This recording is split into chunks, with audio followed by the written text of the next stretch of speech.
Welcome, SUNDAE. Thank you so much, Caro, for the nice introduction. More than I thought you knew about me, so really interesting. I'm really happy to be here today. Feels a bit strange to be at a conference in 2020, and even though I can't see you, at least all of you, I have the feeling I can feel you. So I'm really thrilled to be here today, because the topic I want to talk to you about today comes really from the bottom of my heart. It's great UX, either consequences. Every day, I work in projects with teams, and we try to create products that people love. And I love my job, I love doing what I do. But out in the world, I see consequences of some of the things we do that I think are pretty damn evil. So today, I want to talk to you about 3 things. First, the experiences we've created and how we did that. Second, I want to talk to you about the monsters that came out of that. And third, I want to talk to you about responsibility and about the things that I think we should do. And then I'm really interested in hearing your thoughts about this.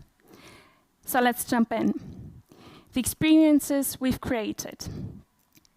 Before we look at the problems, I think it's important to look at UX in general. And I know I don't have to give any of you the definition of UX, but just for the sake of it, and just to be on the same page, let's go back there. UX are all the perceptions and all the experiences someone has with a certain product, a system, or a service.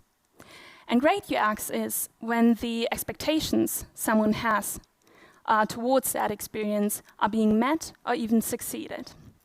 So how do we know what expectations someone has? And how can we actually build on that? Well, we use human-centered design.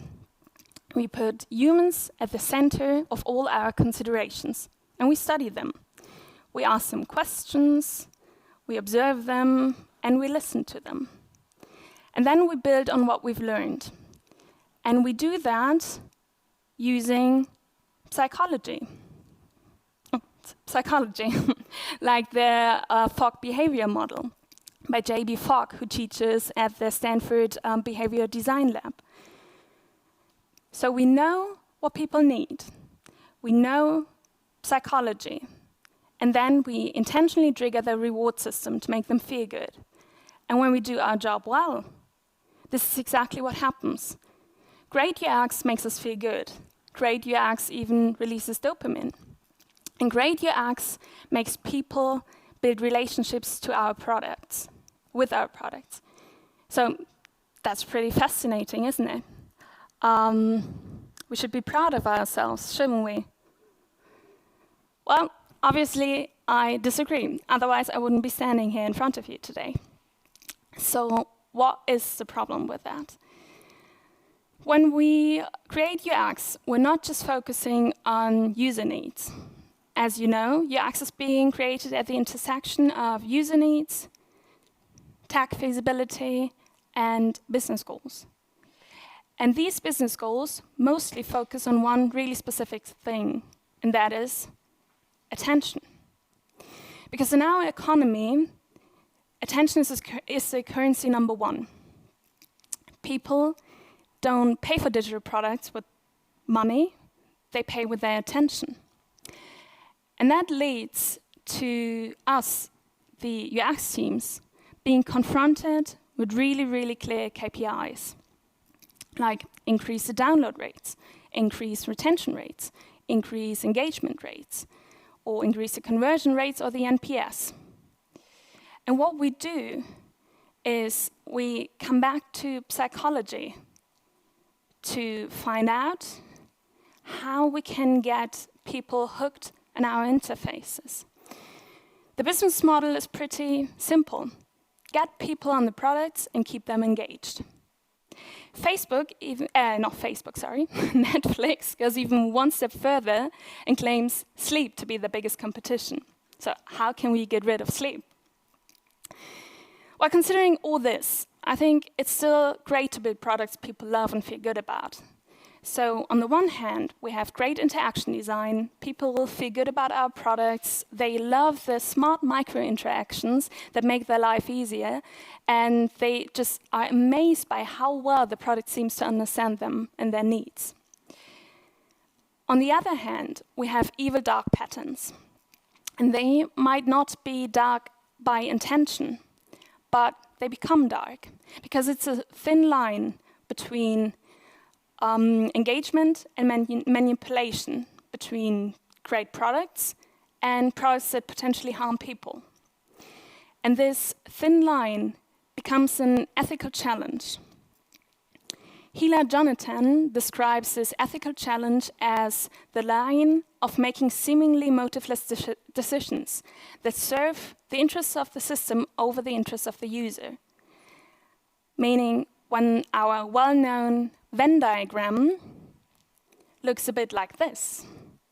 So the business goals just overweigh everything else. So I'm really curious, how often do you face ethical challenges? Maybe even the people in this room. Is it never? Is it rarely? Or is it all the time? Maybe you can just 1, 2, 3. Never, rarely, all the time. Okay, we have a couple of rarelys and a couple of all the times. I did not see a never. I don't know what the people out there say. Oh, all the time and rarely, okay. Okay, I think that is a pretty clear picture. Ah, okay, thank you.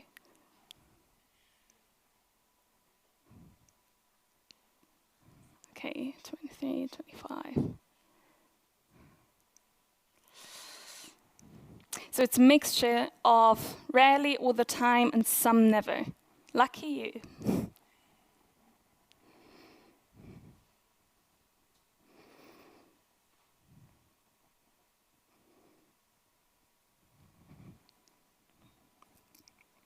Okay, maybe we can come back to this later and just have it for our discussion. So we agree that at least most of us come across ethical challenges at work. What monsters come out of this ethical challenge? What are the evil consequences when we prioritize the interests of the one side over the interests of the others? Well, with persuasive design techniques, like push notifications, nudging, infinite scrolling, or positive intermittent reinforcement, we create a feedback loop that keeps people engaged and then glued to their devices, like this. We all know that. And what is the harm in that? This is Bruce Lawson. He's a professor of English literature, and he's been an advocate for web accessibility for ages. He himself was diagnosed with ML 20 years ago, and here he describes what happens to his body when he's being nudged. He says he actually feels like he's panicking. His heart is racing, adrenaline kicks in, and it leaves him feeling shaky and tired. And we might not all react to nudging exactly that way, but it does something to us, to our bodies. Other consequences show their face in headlines like this: the Cambridge Analytica scandal, racist face recognition, false training data, smartphone addiction, misuse of AI, and fake news. So some of these consequences might be unintentional, but they're still there, and they're pretty bad. So whose fault is this? I know it's a rhetorical question. Well, we are the ones creating these experiences. And what we sometimes seem to forget is when we create these experiences, we're not designing in a vacuum. we're not designing in a lab environment. We're actually designing in a whole ecosystem, in a complex and sometimes messy reality. And in this ecosystem, there are other actors. And our design is influenced by them and their design. And likewise, our design influences them and the whole system. So the things we make have consequences. Economic consequences, sociological consequences, and ecological consequences. And in this way, we're shaping the whole system. So the headlines we just saw come back to things like this. Persuasive design leads to smartphone addiction. Biased algorithms lead to a manifestation of structural discrimination. Echo chambers lead to radicalization. And the whole business model leads to a users over humans mindset. This is Tristan Harris. He used to work in and for big tech and is now one of the biggest advocates for responsible tech. You might know him from the Netflix documentary, The Social Dilemma, which just aired. He says, this all is not happening by accident. It's happening by design, because the business model is to keep people engaged.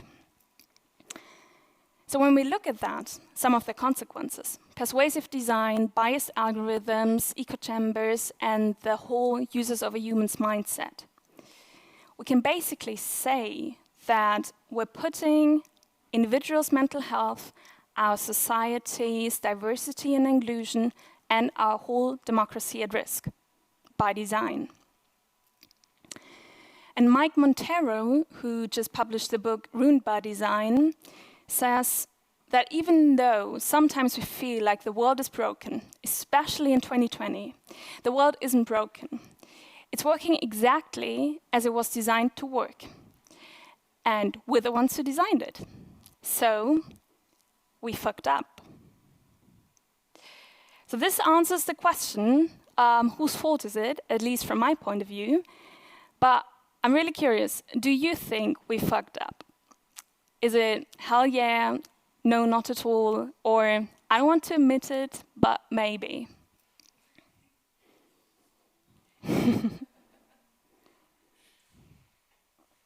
Okay, we have a couple of threes here.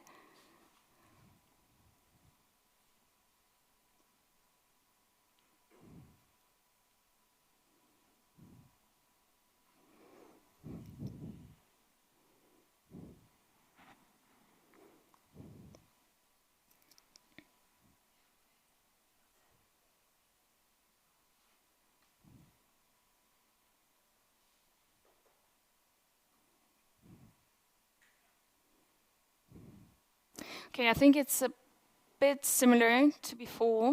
Most of us say, oh, hell yeah. Some say, I don't want to admit it, but maybe. And then we have a couple who say, no way.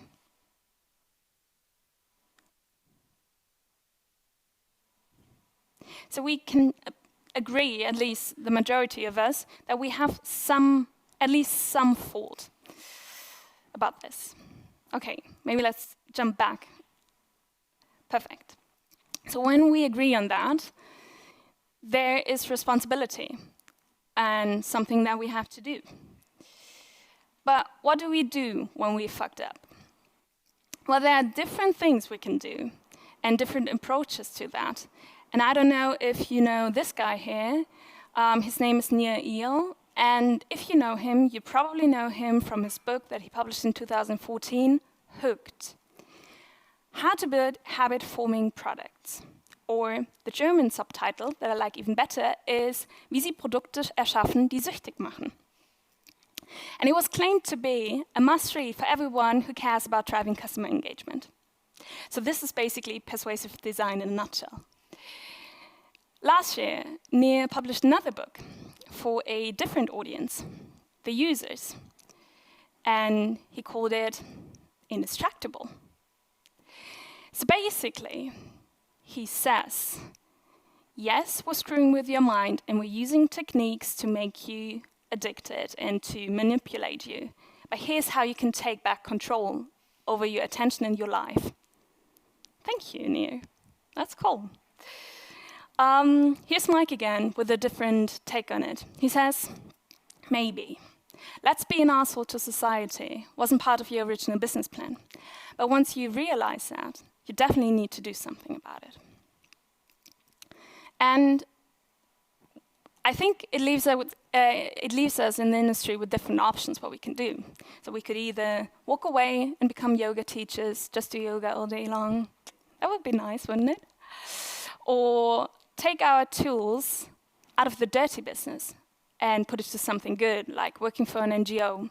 And I think some of us should really do that. But what we could also do is stay and try to change the system from within. And to do that, I think we need to rethink what we're doing and who we're doing it for. Are we doing this for ourselves? Are we doing this for our bosses and clients? Are we doing this for any KPI? Harim Manan thinks we're doing this for the rest of the world, and that this comes with great responsibility and privilege.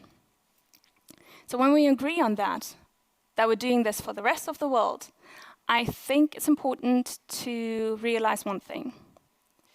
The rest of the world does not only consist of people who look and think like me, it consists of all different peoples, all different backgrounds, all different perspectives, all different expectations, and all different needs. And real human-centered design should be about including these people, and not just right before launching a product with a quick survey just to see if people can actually use what we've built, but to include them from the very start throughout the whole project to make sure that we can meet their expectations, that we serve their needs, and that we can actually solve problems from their point of view.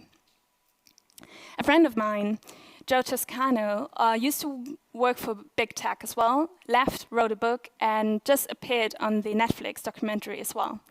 And he always says, no implementation without representation. And sometimes when I'm sitting in meetings, I have his voice in my head. No implementation without representation. But how do we do that when we are faced with this kind of Venn diagram, with business objectives that overweigh everything else, with bosses that ask us to do some things that we don't want to do, or people saying what's good for the world isn't necessarily good for us? Or to quote correctly, what's good for the world isn't necessarily good for Facebook, because this is something Mark Zuckerberg said.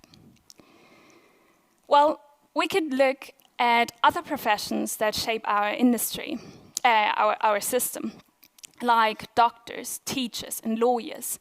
And when we look at them, we see that they have one thing in common. They are organized, and they work under a specific code of ethics that gives them like a tool to kind of make decisions in their everyday life. What about design? We don't have any of that. We don't have any code. We don't have any license to practice. We don't have anything to keep us accountable for the things we put into the world. And nothing that helps us stand up and make our point. So Mike Montero even claims that crime is more organized than design. And a couple of years ago, he wrote an article with the first draft of a designer's code of ethics, and he just included it in his last book. And he wants us to look at it and discuss it and decide if we want to commit to that or not.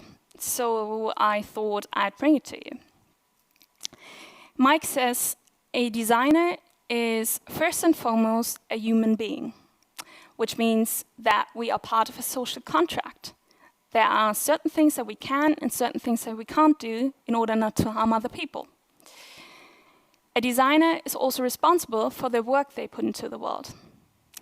It's a bit like Frankenstein's monster. It has its creator's name attached to it. So the products that we build have also our names attached to them. A designer also values impact over form, which means a designer thinks about the unintended consequences of their work. And then a designer owes the people who hire them not just their labor, but also their counsel. So we have to make our clients, our bosses, aware of these consequences. A designer also welcomes criticism. I mean, that's our whole craft, isn't it? And a designer strives to know their audience. And not just a part of it, but like the whole spectrum. All these different kinds of perspectives. A designer, and this is my favorite one, does not believe in edge cases.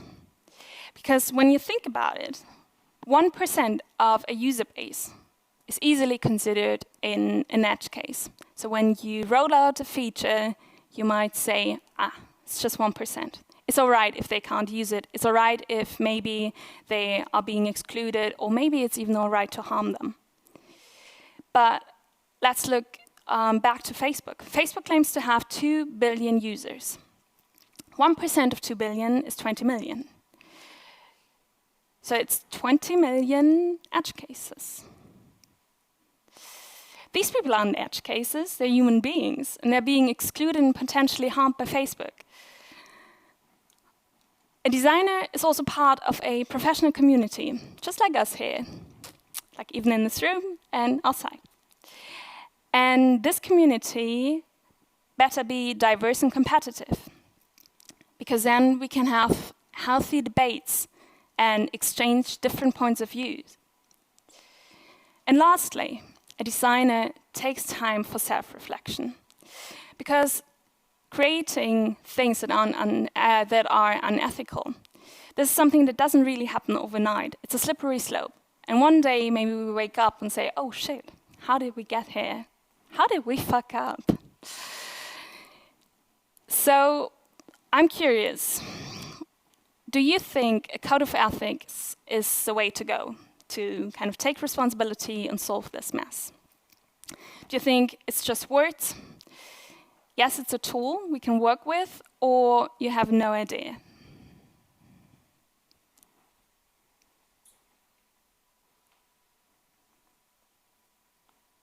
What do you think in this room? Okay, it might be a tool. No, it's just words.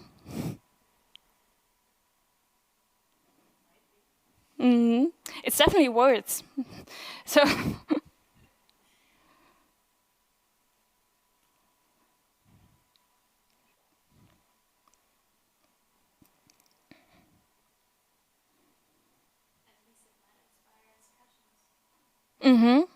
Yeah. Britta said that it might inspire discussions, that we can actually talk about something. Yeah, and I think you kind of agree. So some people say it's just fancy words, and I think it's really valid, and we should definitely consider that. The majority thinks it's a tool to work with, and some people don't know. And that's interesting. Maybe we can go back. Because I took some time for self-reflection as well. And I'm not sure if a code of ethics will change everything. But what I came up with for myself, or what I concluded, were 3 main steps that I want to share with you. So first, I think it's important that we recognize our power. Because we do have power. We shape the future, because we're gatekeepers. One feature at a time, we make a difference. And once we recognize that we have power and are willing to act with that power, we need to think about our responsibility. And then we have to act accordingly. So we have to design for and with the most vulnerable. And when we see something that is unethical, that is something that we don't agree with, then we have to speak up and back others doing so.